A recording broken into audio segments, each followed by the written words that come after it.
Hi, உங்களுக்காக ஸ்பெஷலாக காமிக்கிறதுக்கு ஒரு அட்வான்ஸ்டு டிவைசஸ்.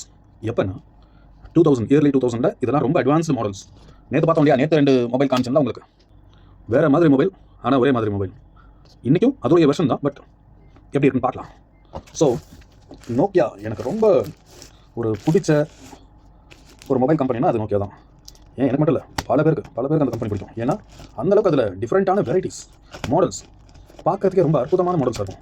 யூஸ் பண்ணும்போது அந்த ஒரு ஃபீலிங் அப்போவே இந்த கீபேட் மொபைல்ஸ் யூஸ் பண்ணும்போது அவ்வளோ ஒரு என்ஜாயபிள் மூமெண்ட்டாக இருக்கும்.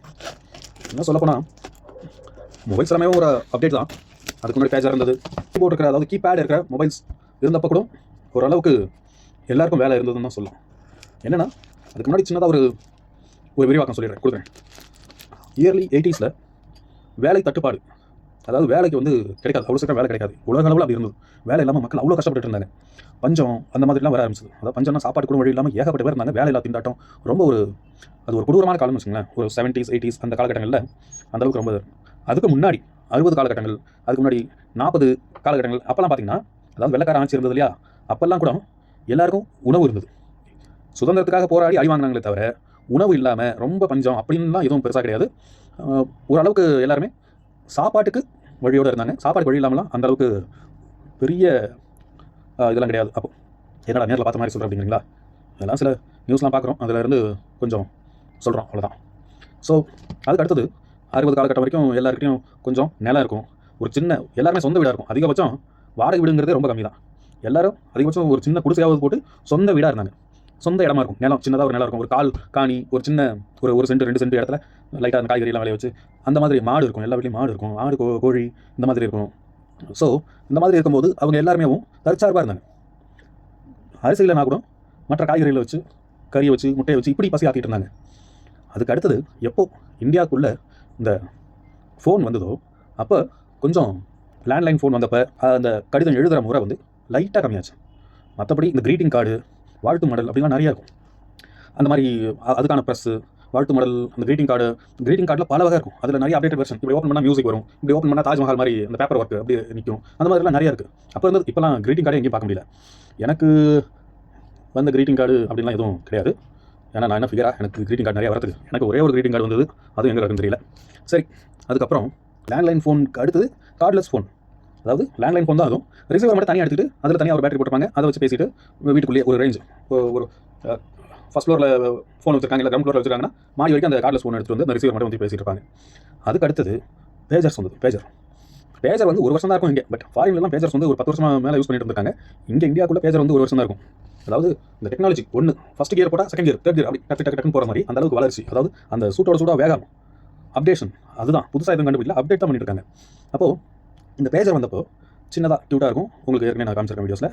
அந்த பேஜருக்கு அடுத்து ஒரு வருஷத்துலேயே செல்லுலார் ஃபோன் அப்படின்னு வர ஆரம்பிச்சது, ஆர்பிஜி. அப்போது அந்த செல்லுலார் ஃபோனில் அப்போ இன்கமிங் 16 ரூபான்னு நினைக்கிறேன். ஒரு இன்கமிங் கால் 16 ரூபா வந்த புதுசில் அவுட் கோயிங் 30 ரூபா சம்திங் இருந்தது. அப்போ அந்த டைமில் எனக்கு சரியாக ஞாபகம் இல்லை. பட் அந்த டைமில் நான் யூஸ் பண்ணல, ஒருத்தர் யூஸ் பண்ணிட்டு இருந்தவர் சொன்னார். அதுக்கு அடுத்தது சாதாரண நாங்கள்லாம் ஃபோன்ஸ் வாங்க ஆரம்பித்தோம். எப்போனா 2000 இயரில் இந்தியாவுக்குள்ளே 92 சமயத்தில் இந்தியாவுக்குள்ளே ஃபோன் வந்தது, மொபைல் ஃபோன்ஸ் 92. அப்போ ரொம்ப பெரிய பணக்காரங்க வச்சுருப்பாங்க. அந்த டைம்லாம் எனக்கு தெரியாது. நான் 12th படிக்கும்போது 1999 அந்த டைமில் தான் பேஜர் இந்தியாவுக்குள்ள வந்துச்சு. அதாவது தமிழ்நாட்டுக்குள்ள நமக்கு இங்கே தெரிஞ்சு, இது கூட தெரியாதவங்க எத்தனையோ பேர் இருப்பாங்க. இன்னை வரைக்கும் என்ன நடக்குதுன்னு தெரியாத நிறைய பேரும் இருப்பாங்க மக்கள். ஸோ அதுக்கு அடுத்தது இந்த பேஜருக்கு அடுத்தது மொபைல் ஃபோன்ஸ் வந்தது இல்லையா. இந்த மொபைல் ஃபோன்ஸில் தான் கீபேட் மொபைல்ஸ் வந்துச்சு. அதுக்கு அடுத்தது டச் மொபைல்ஸ் வந்துச்சு. பட் டச் மொபைல்னா டச் டிவைசஸ்லாம் பல வருஷத்துக்கு முன்னாடி கண்டுபிடிச்சாங்க. 1960 அந்த காலகட்டத்திலே டச் ஸ்க்ரீன்லாம் கண்டுபிடிச்சாங்க. அதை மொபைல் கூட இம்ப்ளிமெண்ட் பண்ணாங்க, இன்ஸ்டால் பண்ணாங்க. அதுக்கு அடுத்தது வந்தது தான் கீபேட் மொபைலில் கேமரா வர ஆரம்பிச்சது. அப்போல்லாம் ரெசல்யூஷன் கம்மியாக இருந்தது. அது வரைக்கும் கூட கீபேட் மொபைல் ஃபோன் வர வரைக்கும் கூட இந்த ஃபிசிக்கல் சேலஞ்ச் பீப்புள்ஸ் அவங்கெல்லாம் அங்கங்கே ஒரு சின்னதாக ஒரு எஸ்டி பூத் போட்டு அவங்க வருமானத்தை பார்த்துட்டு இருந்தாங்க. அன்னை ஏதோ ஒரு ஃபோன் பேசுறதுக்கு ஆளுங்க வருவாங்க, அதில் அவங்க பார்த்துட்டு இருந்தாங்க. கேமராஸ் இருந்தது. இப்போ கேமராஸ் இருக்குது, லிமிட்டடாக இருக்குது, ஆனால் ரொம்ப காஸ்ட்லியாக இருக்குது. அந்த டைமில் கேமரா மொபைல்ஸ் வந்துச்சு. ஃபோட்டோ எடுக்கிற மாதிரி தான் ஃபஸ்ட்டு. அதுக்கடுத்து வீடியோ எடுக்கிற மாதிரி இருந்துச்சு. அப்பயும் ரெசல்யூஷன் கம்மிங்கிறதுனால ஃபோட்டோகிராஃபர்ஸ்லாம் நிறைய ஒர்க் இருந்துச்சு. இப்போவும் கொஞ்சம் ஏதோ யூடியூப் இருக்கிறதுனால இந்த வீடியோகிராஃபர்ஸ், அதாவது வீடியோ எடுக்காங்க, அவங்களுக்கு கொஞ்சம் வேலை இருக்குது. மற்றபடி நிறைய வீடியோகிராஃபர் உருவாக்கிட்டாங்கன்னா அவங்களே வீடியோகிராஃபராக மாறிட்டாங்களே தவிர அது ஒரு ப்ரொஃபஷனாக நிறைய பேர் இல்லைன்னு தான் சொல்ல முடியும். அதுக்கு அடுத்தது கேல்குலேட்டர்ஸ் நிறைய இண்டஸ்ட்ரீஸ் இருந்துச்சு. இப்போ அந்த இண்டஸ்ட்ரி லிமிட்டடாக போச்சு. அதுக்கடுத்து பிரிண்டிங் ப்ரெஸஸ் கம்மியாகிடுச்சு. ஏன்னா எல்லாமே மொபைலில் ஃபோட்டோ எடுத்து அப்படியே அனுப்பிச்சிக்கிறோம். அதுக்கு அடுத்தது இந்த மாதிரி நிறைய டிபார்ட்மெண்ட்ஸ், நிறைய ப்ராடக்ட்ஸ், அந்த கம்பெனிஸ் எல்லாமே ஒரு மொபைல் வந்ததுக்கப்புறம் எடுத்து சாத்திட்டாங்க. நிறைய வேலை தட்டுப்பாடு அப்போ தான், அந்த 80 காலகட்டத்தில் அப்போ தான் வந்து வேலை இல்லா திண்டாட்டம் இப்படிலாம் நிறைய வர ஆரம்பிச்சது. 90 காலகட்டம் வரைக்கும் அது தொடர்ந்துச்சு. நிறைய பேர் வேலை இல்லாமல் இருந்தாங்க. ஆனால் இப்போ பரவாயில்ல. இப்போ வந்து ஏதோ இந்த ஸ்விக்கி, ஜொமேட்டோ, ரேப்பிடோ அந்த மாதிரி இருக்கிறதுனால ஏதோ அவங்க வருமானத்துக்கு அப்படியே வண்டி ஓட்டிட்டு படித்த படிப்புக்கான வேலை இல்லை தான், இருந்தாலும் அல்டிமேட்டாக மணி, அந்த காசை சம்பாதிக்கிறதுக்கு ஒரு நல்ல வழி. நல்லா சம்பாதிக்கலாம். இதில் ஸ்விக்கி ஆகட்டும், ரேப்பிடோ ஆகட்டும் சம்பாதிக்கலாம், நல்லா சம்பாதிக்கலாம். பட் எப்படி சம்பாதிக்க முடியும்? வண்டி வந்து நிறைய நேரம் ஓட்டணும். நிறைய நேரம் ஓட்டணும்னா ஓட்டலாம், டயர்டாகாமல் இருக்கணும். எப்படி டயர்டாகாமல் இருக்கலாம்? ரோடு ஸ்மூத்தாக இருந்தால் டயர்டாகாமல் ஓட்டலாம், வண்டி ஓட்டலாம். ஆனால் இந்தியாவுக்குள்ளே எங்கேயுமே ரோடு, இந்தியாவுக்குள்ளே தமிழ்நாடு பார்த்தோன்னா ஒவ்வொரு ஊர்லேயும் ரோடு அவ்வளோ கொடூரமாக இருக்குது. இந்த இவனுங்க இந்த அரசாங்கத்தில் சம்பளம் வாங்கிட்டு, மக்களுடைய வரிப்பணத்தில் சம்பளத்தை வாங்கிட்டு பெரிய பெரிய பதவியில் உட்காந்துருக்காங்க. தெருநாய்க்குன்னு வந்து குறைச்சிட்டு இருந்தவங்க எல்லாம் சொகுசு கார் வச்சுருக்காங்க. ஆனால் சாதாரண மக்கள் பைக்கில் போயிட்டு வந்தால் எவ்வளோ முது வலிக்குது. மாத சம்பளத்துக்கு போயிட்டு வரவனுக்கு காலைல அந்த வலியோடு போயிட்டு வேலை செய்ய முடியல சரியா. இப்போது அந்த வண்டி ஓட்டதே முழு நேரம் வேலையாக வச்சுருக்கிற நிலைமையெல்லாம் யோசிச்சு பாருங்க. மழை பெஞ்சா குண்டும் குழியும் அந்த எல்லாத்தையும் தண்ணி எங்கே குழிக்கு ஒன்றும் தெரியல. எத்தனையோ பேர் ரோடு சரியில்லாமல் கீழே விழுந்து இறந்துருக்காங்க. இந்த குப்பை அள்ளுறாங்கல்ல, தூய்மை பணியாளர்கள், சும்மா பேர் வைக்கிற திருநங்கைகள், தூய்மை பணியாளர்கள், மாற்றுத்திறனாளிகள், சும்மா பேர் வச்சுறது. பேர் வச்சுட்டா போதுமா? அவங்களுக்கு உண்டான எதையும் செய்ய வேண்டாமா? அவங்களுக்குன்ட்டு தனியாக ஒரு வேலை வாய்ப்பு, அவங்களுக்கான ஒரு சலுகைன்னு அறிவிக்கிறது தான், அவ்வளோதான். ஆனால் கொடுக்குறதெல்லாம் இல்லை. எனக்கு தெரிஞ்ச எனக்கு ஒரு வீடியோ பார்த்தேன். ஒரு கண்ணு தெரியாத ஒரு பாவம், கண்ணு தெரியாத ஒரு, நான் உங்களை மாதிரி வந்து நீங்கள் அவன் கண்ணு தெரியாத கூட்டனே கூப்பிட்டு போகலாம். எதுக்கு? மாற்றுத்திறனாளி பேர் வச்சுட்டு அவனுக்கு சோறு கிடையாது. ஒரு 1500 உதவி தொகைன்னு சொல்லிட்டு வருஷம் அவங்க 3 வருஷமாக அழைச்சிருக்காங்க. அப்படியே வீடியோ பார்த்து 3 வருஷமாக அலையிறான். வருஷத்துக்கு 1500 இந்த காசுக்கு. ஏன்னா அந்த அளவில் லட்சணத்தில் இருக்காங்க. ஒரு உனக்கு கண்ணு தெரியாத நான் எப்படி நம்புறது? அன்றைக்கெலாம் இன்னொரு நியூஸில் பார்க்குறேன். அவங்க பையனுக்கு உதவி தொகை கேட்டு போகிறார் ஒரு பெரியவர். ஒரு வீல் சேர் வாங்கி கொடுக்குறதுக்கு இல்லை அவருக்கு. அவனை வந்து மாற்றுத்திறனாளி பேர் வச்சா போதுமா? அவனை நொண்டினே சொல்லிட்டு போ. நீ என்ன அப்படியே சொல்லிட்டு போ. நீ பேர் வச்சுட்டு சலுகை அறிவிச்சு ஒன்றும் செய்யாததுக்கு அவனை அப்படியே கூப்பிட்டு போ. பெருநங்கைகள் எல்லாம் பேர் வைக்கிறது, சலுகை அறிவிக்கிறது மட்டும் தான். இவங்க அவங்களுக்கான எந்த ஒரு இதையும் ப்ராப்பராக யாருக்குமே கொண்டு சேர்க்கறதில்ல. இப்போ பாருங்கள், கொஞ்ச நாளைக்கு முன்னாடி ஒரு ஃபேமிலி ஒருத்தவங்க இந்த மாற்றுத்திறனாளி அவங்கள மட்டும் குறி வச்சு லட்சக்கணக்கில் மோசடி பண்ணியிருக்கான். ஒரு குடும்பம், ஒரு 4 பேர் அந்த குடும்பம் சென்னையில் போயிட்டு இந்த மாற்றுத்திறனாளி இவங்கெல்லாம் போயிட்டு இது கேட்டிருக்காங்க. ஒரு போன மாதத்தில் அவங்களுக்கான உதவி தொகை இது கேட்கும்போது அவங்க போலீஸ் வச்சு அரெஸ்ட் பண்ணுறாங்க. இதெல்லாம் என்ன மாதிரியான ஒரு நடத்தனே தெரில. சரி, இப்படியும் ஆட்சியாளர்கள் இப்படியும் வந்து இதுக்கெல்லாம் எந்த நீதிபதியும் வரல, நாய்க்குன்னு வரானுங்க. நல்ல சொகுசாக காரு, சொகுசான வாழ்க்கை. யார் மக்களுடைய வரி பண்ணும்? எவனை பிடிச்சாலும் ஜாமீனில் விட்டுறது கருமம். எவ்வளோ ஒரு இது இவனுங்கெல்லாம் வச்சுக்கிட்டு தான் இந்த நாடு வந்து உருப்பட போகுது. சரி, நான் கொஞ்சமாக எனக்கு இதெல்லாம் நினைக்கும் போது கோபமாக வருது. எவனையாவது தூக்கு சோறு வரணும், அந்தளவுக்கு கோபமாக இருக்கு எனக்கு. இங்கே பக்கத்தில் இந்த கிரவுண்டு நெட்டு மாதிரி கட்டி கிரவுண்டு மாதிரி கட்டுவானுங்கல்ல, ஒரு மணி நேரத்துக்கு 10,000 ரூபா 5,000 ரூபா ஏதோ ஃபீஸ்லாம் வாங்க, கிரிக்கெட் விளையாடுவாங்கல்ல, அந்த மாதிரி ஃபுட்பால் விளையாடுறதுக்கு இங்கே பக்கத்தில் கட்டிடுறாங்க. அந்த ஃபுட்பால் அந்த இது தெரியல, வெளியில் வந்து ஒரு பெரிய மரம் இருந்துச்சு. அந்த மரம் வளர்றதுக்கு எப்படியும் குறைஞ்சபட்சம் ஒரு 30 வருஷமாவது இருக்கும். 30 வருஷமாவது இருக்கும். அதுக்கு மேலே தான் இருக்கும். நல்லா அகலம். ஒரு 3 நாள் சேர்ந்து கட்டி பிடிக்கிற மாதிரி இருக்கும். ஒரு 2 ஆள் இருக்கும்னு வச்சுங்களேன். அது அகலம் விடுங்க. ஆனால் அந்த மரம் வளர்றதுக்கு எப்படியும் ஒரு மினிமம் 30 வருஷம்.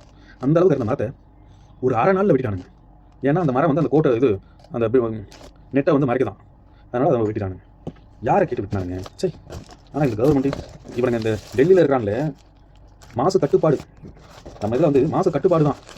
அது மாசம் இல்லாமல் ஆக்கிறதுன்னு எந்த இது கிடையாது. மாசு கட்டுப்பாடு வாரியம் தான்.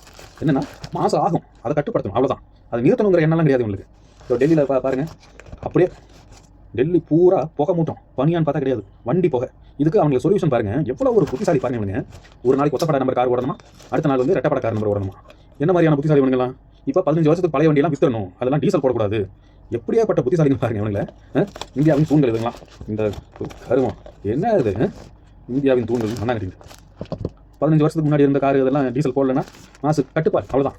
அதை இவ்வளோ மாசு ஏற்பட்டுருச்சு, இனியாவது என்ன பண்ணணும்? அதுக்கு சொல்யூஷன் என்ன? கார்பன் டை ஆக்சைடு உள்வாங்கிறதுக்கு என்ன இது? இயற்கையை கொண்டு வரணும், மரம் நடணும், அப்படின்லாம் எதுவும் கிடையாது உங்களுக்கு. காரை வந்து நிறுத்திட்டா எல்லாமே புது கார் வாங்கணும். புது கார் வாங்கினா கமிஷன் வரும். இந்த நாய்களுக்கு இது வந்து தெரு நாயெல்லாம் ஒழிச்சிட்டா கடை நாய் வாங்கணும், கடை நாய் வாங்கினா கமிஷன் வரும். அதானே இந்த மாதிரிலாம் இருக்கானுங்க. இவனுங்க வேறு இது தெரியாமல் இப்போ டாக் லவர்ஸ் அப்படின்ட்டு ஒரு பக்கமும், டாக் ஹேட்டர்ஸ்னு ஒரு பக்கமும், என்ன மாதிரியான அமைப்பு, என்ன மாதிரியான ஆளுங்க இவனுங்க, ஏடு கட்டவனுங்க. சரி வாங்க நம்ம வந்து அந்த வேலையை பார்ப்போம். ஓகே, சார்ஜர் ஓஜி, நம்ம மாதிரி ஒரு ஓஜி, இதுவும் ஓஜி தான். ஓகே, ஸோ ஓகே, நெக்ஸ்ட் பார்ப்போம். வா வாரியா அற்புதமாக இருக்குது. அதாவது ஃபோனை பார்க்கும் போதேவும் என்ன ஒன்று பேட்டரி இல்லை, பேட்டரி இல்லாமல் தான் கொஞ்சம் சங்கடமாக இருக்குது. வா ஓ ஓஹோ ஒர்க் ஆகும், ஆனால் பேட்டரி இல்லை. நம்மகிட்ட ஏற்கனவே லைட் கிரே கலரில் இருக்குது, இது வந்து ஃபுல் கிரே அண்ட் எவ்வளோ அட்டகாசமாக இருக்குது. பேட்டரி 2 ஒர்க்கிங்கில் இருக்குது நம்மகிட்ட, பேட்டரி இல்லை. ஸோ இவன் ஒருத்தன்.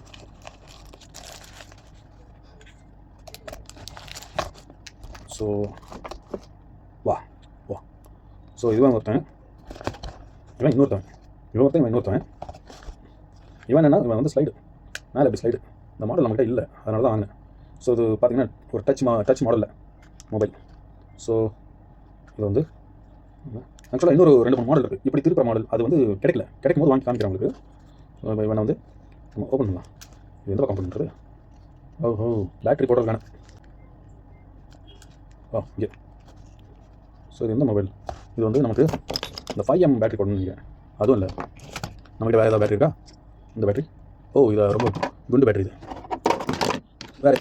வேறு சின்ன பேட்டரி ஏதாவது இருக்கான்னு பார்ப்போமா? இது சின்ன பேட்டரி, ஆனால் வேறு மாடல். இது மாடல் ஒரு பேட்டரி அனுப்பிச்சிருக்காங்க, இதை போட்டு பார்க்கும். இது கரெக்டாக இருக்குது. ஓஜி பேட்டரி தான், அதாவது ஒரிஜினல் ஓல்ட் இஸ் கோல்டுன்னு சொல்லக்கூடிய ஒரிஜினல் பேட்டரி. ஸோ என்னென்னா பவர் பட்டன் மட்டும் ஒர்க் ஆகாதுன்னா,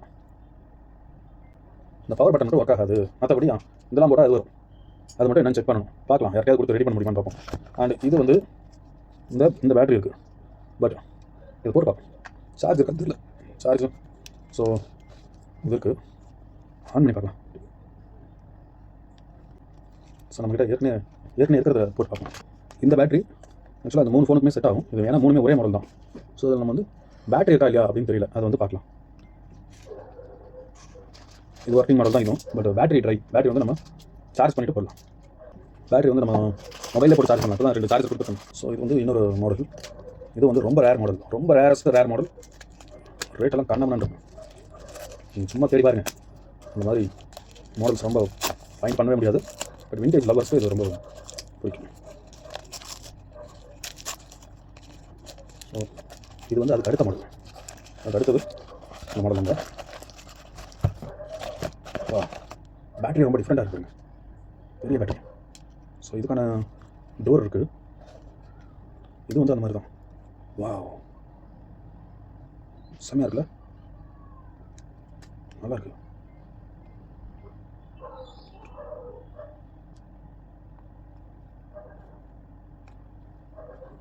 ஓகே பார்க்கலாம்.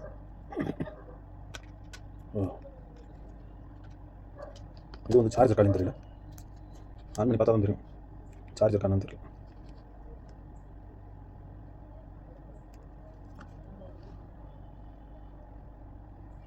சார்ஜ் இல்லைன்னு நினைக்கிறேன், இதான் நமக்கு ஆன் ஆகல.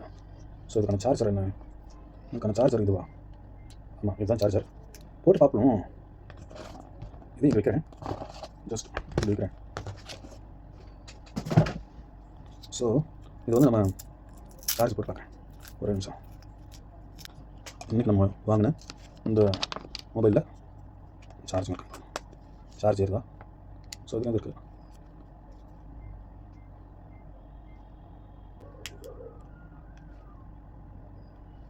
ஆனாது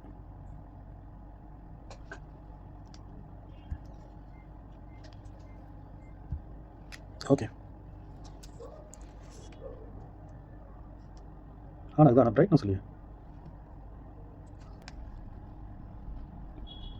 இது என்னோட நண்பர் ஜெகவட்டர் இருந்தால் இந்த மொபைல் இருந்துச்சு. என்ன காரணம் அப்படின்னு கேட்டீங்கன்னா, இதில் வந்து ஆன் ஆக மாட்டேங்குது, நான் வாங்கிட்டு வந்து அப்படின்னாரு. ஸோ இப்போ நம்ம ரெடி பண்ணியிருக்கோம். ரெடி பண்ணிட்டு இப்போ மொபைல் வந்து ஒர்க்கிங் கண்டிஷன் இருக்குது. இந்த மொபைலோட மாடல் நம்பர் என்ன அப்படின்னு பார்த்தீங்கன்னா 9500 தான். இது 2004 நோக்கியா லான்ச் பண்ண ஒரு ப்ரீமியம் செக்மெண்ட்டான ஒரு மொபைல். இது முன்னால் பார்க்கறதுக்கு சின்னதாக ஒரு டிஸ்பிளேவோட இருக்குது. இது என்ன பெருசாக இருக்க போகுது அப்படின்னு தான் யோசிக்கிறீங்க. இது உள்ளுக்குள்ள ஓப்பன் பண்ணுறீங்க அப்படின்னா ஒரு மினி கம்ப்யூட்டராகவே இருக்கும். மொபைல் எத்தனை பேர் பார்த்துருக்கீங்க, இல்லை நீங்கள் யாராவது யூஸ் பண்ணிருக்கீங்களா அப்படின்ற கமெண்ட் பண்ணிட்டு போங்க.